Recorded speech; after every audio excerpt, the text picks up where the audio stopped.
dapat mong gawin kung ang kasama mo sa trabaho ay may napakabigat na responsibilidad? Pababayaan mo ba o tutulungan mo siya? Tingnan natin kung anong nangyari sa kwento ng kabayo at kalabaw. Isang magsasaka ang nais manirahan sa ibang bayan. Kaya, inipon niya ang kanyang mga gamit at isinakay sa kanyang kabayo at kalabaw. Maaga pa ay sinimulan na nila ang mahabang paglalakbay. Makaraan ang ilang oras ay nakaramdam ng matinding pagod at panghihina ang kalabaw dahil sa bigat ng kanyang pasanggamit. Kaibigang kabayo, di hamak na mas mabigat ang pasan kong gamit kaysa sa iyo. Maaari bang tulungan mo ako at pasanin mo yung iba? Aba, yan ang ipinataw sa iyong balikat ng ating amo. Kaya pagtiisan mo. Parang awa mo na. Tulungan mo ako. Di ko na kaya ang bigat ng dala ko. Nanghihina ako.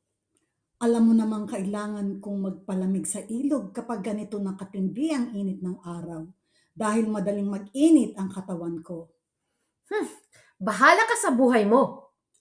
Makaraan pa ang isang oras at lalong tumindi ang init ng araw.